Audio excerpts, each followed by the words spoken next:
Assalamualaikum warahmatullahi wabarakatuh. Selamat tengah hari, good afternoon tuan-tuan, puan-puan, hadirin sekalian. Pertama sekali saya ingin mengucapkan terima kasih kepada Ibu Muhaini, Cik Azizan dan seluruh AJK, MyLCM kerana menjemput saya untuk memberi short speech lah hari ini. Saya bukan pakar seperti doktor-doktor, pensyarah, researcher, dietetik dan Coach Iskandar tadi. Semua pakar dalam bidang masing-masing. Saya cuma pakar makan. Sebab saya memang daripada kecil banyak makan, suka makan, semua benda saya makan. Tak berhenti makan. Sampailah umur dah dekat 50 ni. So saya umur dah 51. What I will do today, saya akan ceritakan sedikit latar belakang hidup dan penyakit diabetes saya dan obesiti, dan selepas itu sebab banyak dah ilmu yang kita timba hari ini, banyak facts dan gambar ngeri tengok jantung buka tadi yang Prof Zamrin tunjuk dengan lemak-lemak tu semua kan, benda tu kat dalam kan tak nampak. So bila dah nampak macam tu memang ngeri lah. Dan saya akan just cerita latar belakang sikit. So saya punya slide satu tu. Slide satu ini berdasarkan pengalaman saya. Dan ini pengalaman saya, kita rumuskan mungkin ada 5 takeaway ataupun kesimpulan yang insyaAllah hopefully boleh membantu penonton kita hari ini yang beriman. Dan ini kesimpulan saya nanti yang mungkin dah boleh nampak dekat skrin ni. Ini pengalaman saya. So lain orang nanti slightly different dia punya pengalaman, cara dia, sebab kita semua berbeza kan, but I will get to that later. I will start with latar belakang saya. So saya baru berumur 51 tahun. Saya sudah mengalami kencing manis lebih daripada 20 tahun. So saya memang daripada kecil lagi memang obese, memang besar, memang gemuk. Dan benda ni bukan misteri ke apalah, gemuk sebab makan banyak, selalu makan, tak berhenti makan. Dan benda ni bukan nak salahkan ibu bapa ke ataupun salahkan saya. Memang dulu kita bab makanan ni kurang. Especially kalau tengok orang Melayu, dia tengok saya, dulu saya gemuk, dia tengok, oi sihat je. Tapi sebenarnya bukan sihat. Melayu kau tengok, tembam sikit, sihat. Tidak. Dan saya memang masa tu kita punya knowledge macam Prof Nafiza cakap tadi, knowledge kita tentang makanan ni dah hilang. Dan Melayu dah biasa sangat makan nasi, and then belajar makan roti, and then bila western culture datang, kita makan fast food, kita makan cereal, kita makan macam-macam. Dan ada 24 jam satu hari tu, kalau boleh dari pagi sampai malam nak makan. So tak ada cerita makan bila lapar ataupun cerita makan 3 kali sehari. Dia dah jadi banyak kali. So saya masalah daripada kecil ni ada dua isu. Satu, bukan sahaja apa yang saya makan, banyak makan pagi kalau roti canai kan, nasi lemak ke, roti ke apa, itu satu. Dan makan banyak. Saya bukan jenis yang kalau makan nasi lemak tu satu paket ke, tak cukup. Nasi lemak, orang panggil nasi lemak bodoh tu kan, 2 ke 3, roti pun sekeping, 2 keping, 3 keping tak cukup. Kadang saya setengah buku tu dia habis. Kalau makan satu lagi, aiskrim, coklat, memang benda-benda manis memang saya suka makan. Suka makan. Dan yelah, umur kecil macam tu, dan zaman dulu, dalam zaman 70-an macam tu, kita punya nutrition punya understanding pun dah hilang, kurang. Daripada segi makan tu, satu hal, makan memang banyak dan makan macam-macam, benda-benda yang tak bersihat lah. Second thing is, sebab walaupun saya adik-adik campur saya 3, tapi abang dengan kakak saya, dia orang jauh beza dengan saya, 10 tahun. So saya anak bongsu. Saya seorang. So mak bapak dua-dua bekerja. Jadi saya punya habit. So selain daripada makan banyak, makan macam-macam, makan benda yang tak berapa sihat, habit saya suka tengok TV. Suka tengok TV. Benda ni saya akan ceritalah dia punya relevance. Saya suka tengok TV. So bila tengok TV, makan. Tengok TV, makan. Makan, kena tengok TV. Benda tu is a trigger. So later on nanti saya cuba kaitkan dengan kesimpulan saya. Tunjuk masalah ni. So memang obese daripada kecil. So to cut story short, saya punya maximum weight in lebih kurang umur masa tu probably between 35 and 40, maximum weight 350 pound.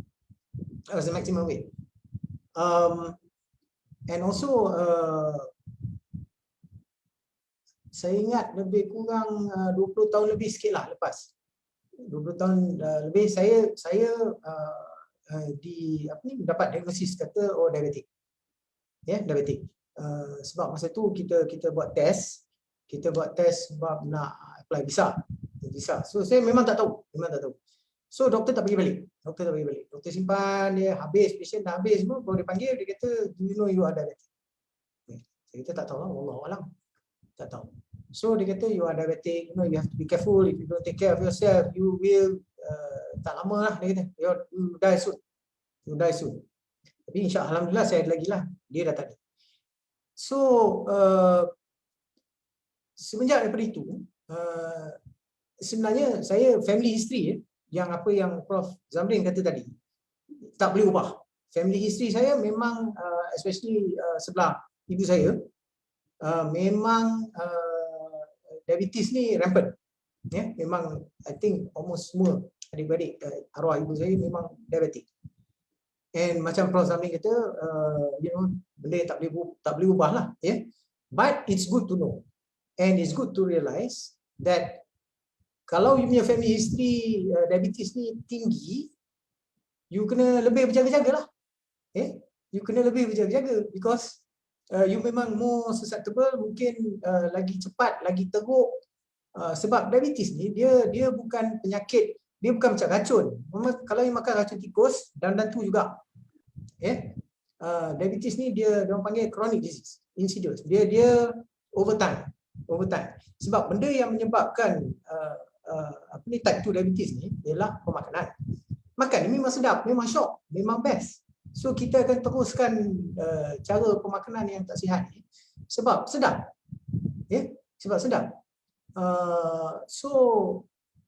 At that point bila dia dah kata diabetik, saya tengok kebanyakan orang yang saya tahu diabetik ni, sebab dulu dia orang kata penyakit ni kronik dan progresif. Maknanya tak ada ubat. Ubat banyak. Ubat dia boleh makan sebab dia punya simptom dia boleh tolong kontrol. Tapi dia punya underlying macam pokok insulin yang Prof Nafizah tunjuk tadi tu. So kita punya darah tinggi naik, dia bagi ubat darah tinggi. Kita punya fatty liver nanti adalah ubat. Dia bagi macam-macam ubat lah nak kontrol darah. Lepas tu sampai tahap kena ambil insulin, suntikan insulin all that which I have not taken. I tak sampai peringkat suntik insulin. So bila saya tengok at that point in time, bila saya kena tu, saya tengok kebanyakan adik-beradik mak saya pun diabetik, mak saya pun diabetik, arwah mak saya. So tengok semua biasalah. Lepas tu dalam hati at that point bila you tengok, bila you tengok macam tu, you fikir kalau nak dah time lah kan. So sebab at that point in time memang tak ada doktor atau tak ada literature atau tak ada advice yang kata benda ni boleh reverse. Boleh, you can put in remission. Sebab ada kawan saya doktor sampai sekarang dia kata it's not curable, it's in remission. Saya Google tengok remission in BM apa, Google kata remission in BM is pengampunan. So bila saya cakap kawan saya yang doktor, dia kata baguslah, bertaubatlah. So for a long time saya dah macam salah tawakal lah, in the sense that benda ni nak jadilah. Jadilah and continue je lah, kena makan juga kan. So penyakit tu progress. So it got to the point where contoh, saya bagi contoh, kalau macam Prof. Samir tunjuk tadi, jantung salut dengan lemah kan, itu dalam tak nampak. Sampai bila kena heart attack baru tahu. Macam saya awal-awal lagi memang first thing problem kaki memang problem. To the point masa saya dah teruk sangat sebab saya tak makan insulin, saya tak makan ubat. Saya cuba makan metformin sekejap tapi masalah irritable bowel syndrome. Makan je tak boleh ke rumah. Duduk dalam jamban. So saya berhenti makan metformin. Insulin saya tak pernah ambil, ubat lain pun saya tak ambil. At that point in time, this was about 20 years ago. About 20 years ago. And so saya tengok first thing kaki to the point saya pernah tengok satu hari tu saya tengok kaki saya, dua jari kaki saya bengkok dan bengkak. So saya tanya kawan saya surgeon, dia kata pergi x-ray. So saya pergi x-ray, technician yang buat x-ray tu budak perempuan, dia menjerit masuk bilik. Dia kata, "Encik tak sakit ke? Dia kata tak ada, tak rasa apa pun." Dia kata dua jari patah. So saya pergi jumpa jari kaki, saya pergi jumpa specialist, dia kata ni dah 6 minggu ni, dia kata tak rasa ke masa patah? Saya kata tak ada. And also contoh lain, example lain, saya pernah angkat TV yang lama, bukan TV baru ni, semua flat screen, TV lama yang berat tu. Saya pernah angkat, then dah berat sangat, saya angkat dengan kawan. Saya tak sedar, saya letak atas kaki. Lama juga atas kaki, lepas tu saya tengok, bila nampak baru tahu, sebab tak rasa. Pernah juga saya jalan, ada luka bawah kaki, darah, saya tak sedar. So ada orang kata, baguslah bila kena benda sakit-sakit macam ni, semua you tak rasa sakit. Bagus tak rasa sakit tu memang betul lah. Tetapi masalah dia, benda tu bila jadi infected ke, nanti jadi gangrene ke, kena potong, rasalah. So I kadang-kadang saya minta maaf lah kalau terasa terkasar bahasa ke apa, tapi saya to the point dah more or less dah tak berapa tapis sangat lah. Sebab benda ni kita kena cakap macam orang isap rokok dulu kan, paket cantik, merah, cantik kan, lepas tu tahu gambar kanser, tahu gambar itu, tahu gambar ini, barulah orang fikir sikit. So benda ni saya cakap memang macam-macam masalah dalam kita tak nampak sampai ada penyakit, jumpa doktor, X-ray ke, buat MRI atau buat scan, baru kita nampak. Saya dah boleh nampak daripada kaki, and then disebabkan obese, saya pun dulu walaupun obese, walaupun gemuk, walaupun sihat, saya still buat sport, main hoki, main rugby, main bola, memang kaki lah, memang kaki. So bila balik, bila habis universiti tu, kita kononnya nak sihat so kita start main futsal. Zaman tu saya ingat memang orang banyak main futsal.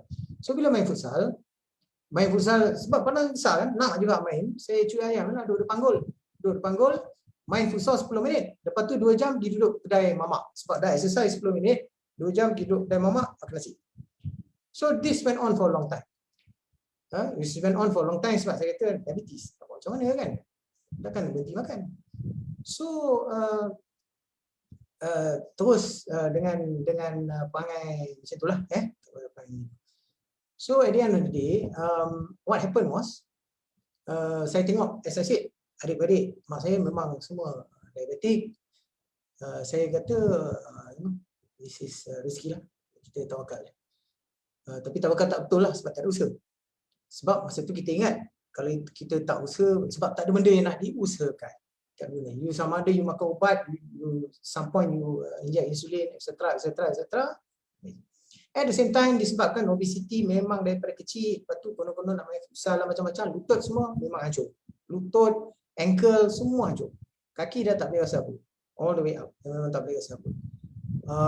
So, itu yang luar, yang dalam, Allahualam.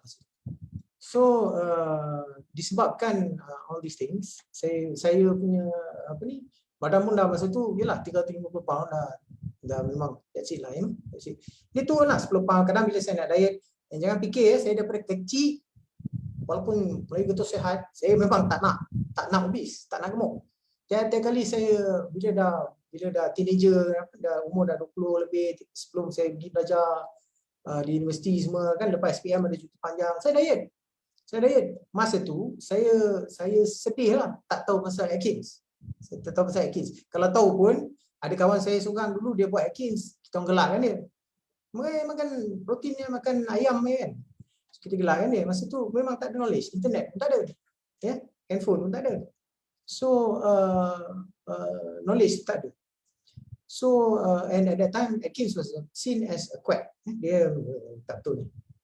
So bila kita exercise, saya buat exercise macam yang coach Iskandar sarankan. Masa tu umur saya 17-18. So metabolism pun a bit better.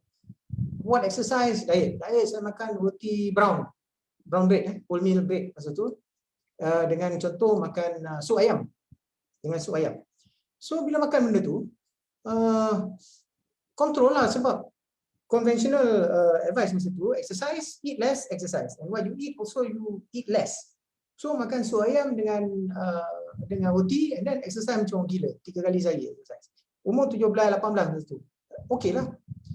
Tapi memang seminggu ikut proses tu, seminggu pun dah rasa dah macam nak bunuh diri.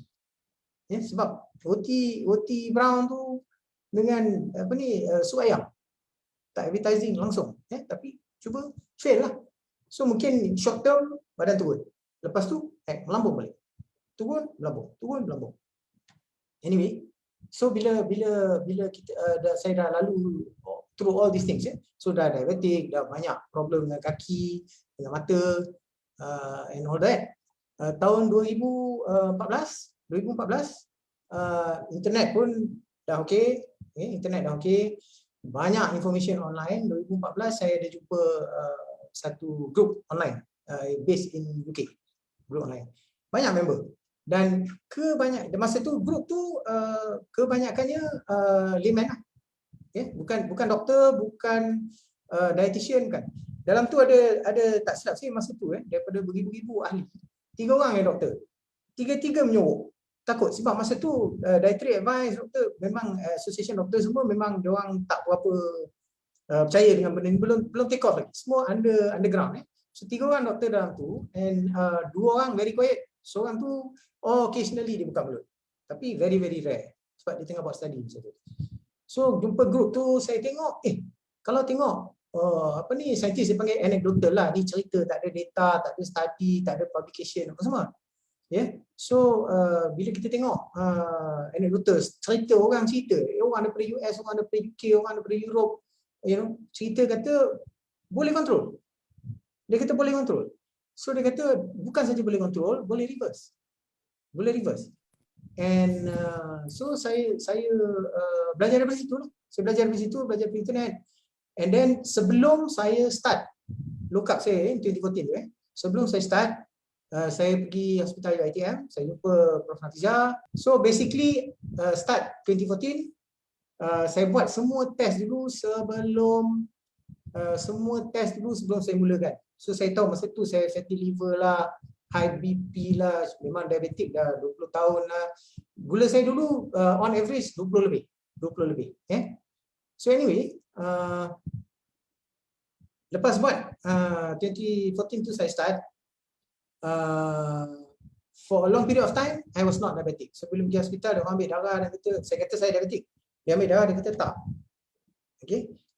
BP saya normal, nadi heart rate saya normal, semua normal balik. Macam umur saya 17 tahun.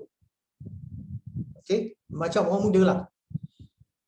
So that was my experience. So low carb memang boleh buat reversal, memang boleh. So sekarang probably I got 1 or 2 minutes if you don't mind. I will just go through the 5. Ini kesimpulan yang saya dapat daripada pengalaman saya. Sebab lain orang akan lain. Number 1, we are not created equal. Setiap individu unik. So experience setiap orang unik. Ada orang yang boleh, saya ada kawan daripada sekolah 30 tahun dulu, 3 pinggan nasi sehari dia makan pun badan macam lidi. Okay. Ada saudara saya badan macam lidi pun dah 10 tahun diabetik. So everybody is individual. Studies pun menunjukkan ada orang yang boleh makan nasi ke, makan potato ke, makan roti ke apa, sugar dia tak spike. Sebab insulin response dia still okay. So we are not. So kalau kita tengok orang makan banyak, dia boleh makan, dia boleh makan. Tapi if you are diabetic, you have strong family history of diabetes, you have to stick to the program if you want. Second, never too early, never too late. Maknanya benda ni saya start masa umur saya 43. Kadang-kadang okey, kadang sampai sekarang kadang-kadang okey, kadang-kadang tak okey, kadang-kadang makan lebih, kadang makan kacang. You know, the only thing is saya sedih sebab tak tahu benda ni masa umur muda, masa sebelum banyak peralatan rosak, kita tak tahu benda ni. Okay, so it doesn't matter. Saya baca kat internet, group saya tu dah sekarang ada 500,000 member, group UK ni. Ada yang start umur 70, ada yang 60, ada yang 70, ada 80 pun start. Arwah father saya dulu pun umur 80 kita start kurangkan dia punya gula ya. Number 3, lifestyle. Memang betul lah ni banyak speaker dah cakap tadi, memang benda ni gaya hidup. Memang gaya hidup. Kita surrounded by what they call the obesogenic environment, which is mana-mana pergi nampak makanan, mana-mana pergi kena trigger dengan advertising. Saya dulu kalau tengok apa ni dekat TV keluar pasal McDonald punya prosperity burger tu meleleh lah. Macam tadi ibu duk tunjuk makan saya daripada tak lapar dia jadi lapar tengok all the food So gaya hidup memang kena ubah. Maknanya kalau boleh libatkan sekali family start makan begini. That's the other thing, bila kata not too early, maknanya kalau anak umur 6, 7, 8, 9 tu dah so called Melayu kata sihat. Okay, start daripada kecil ajar dia orang habit. Jangan overeat. Number 4, macam ibu tanya tadi, apa nak makan? Saya tambah can kat depan. Kenapa nak makan? The most critical thing about low carb ni, it restores your appetite control. Maknanya tak lapar, jangan makan. Bila makan, makan sampai kenyang. Okay? Bila tak lapar, jangan makan. That is the crux. That is the crux. So saya dulu ada go through a period juga macam saya tengok apa resipi yang ibu Ustaz. Saya buat cookies lah apa semua. Saya ada juga buat, tapi even low carb stuff yang saya makan pakai all the replacement sugars and all that, saya buat tak berhenti makan. Dah jadi habit balik, lepas makan nak kena ada dessert. Lepas makan nak kena ada dessert. Daripada one meal a day saya dah okey, start makan balik jadi 3 meals a day with dessert, etc. Okay. And last kali we are talking about kemajuan bukan kesempurnaan. Dia kata progress not perfection. Maknanya saya pun 350 pound tu dalam lebih kurang 10 bulan turun to about 100 over pounds. 100 over pounds. Daripada 330 masa saya start tu saya keep data 330, selain daripada fatty liver saya hilang, selain daripada gula okey semua turun, I lost about 100 pounds. It's a little bit up than where it was. Maknanya saya naik balik, tetapi jauh daripada where I was. Number 1. Number 2, gula saya daripada 25 masa tak kontrol langsung tu 25, 28, 25, 28. Sekarang at one point turun memang normal lah 4.7. Sekarang tengok hari. Kadang-kadang 5.8, kadang-kadang 6, kadang-kadang 6.5. Dia kemajuan lah, konteks. Konteks tu kita kena tengok. So konteks saya, kalau saya tak jaga dulu 25. Sekarang saya cuba sedaya upaya lebih kurang 6. Pada saya tak puati dengan 6 tu, tapi alhamdulillah still better than 25. Okay, so conclusion dia ni pengalaman saya, tuan-tuan. Saya harap it has helped. Tapi like I said, first thing is siapa yang ibu bapa tu, anak-anak tu kena tengok sebab sekarang knowledge tu dah ada. Budak-budak dia saya nampak dulu, saya kalau nampak aiskrim mana 1, 2, 3, memang benda tu dia dah appetite control tu dah tak ada. Okay, disebabkan karbohidrat tinggi, insulin and all that, all the things that the other speakers have explained. So ni konteks saya, pengalaman tuan-puan yang mungkin dah start benda ni mungkin lain, mungkin tapi ni daripada pengalaman saya, daripada konteks saya. And kalau boleh yang saya dah rumuskan jadi 5 points ni. Hopefully insyaAllah it might help, and obviously we will be taking questions after this, and thank you very much. Assalamualaikum warahmatullahi wabarakatuh.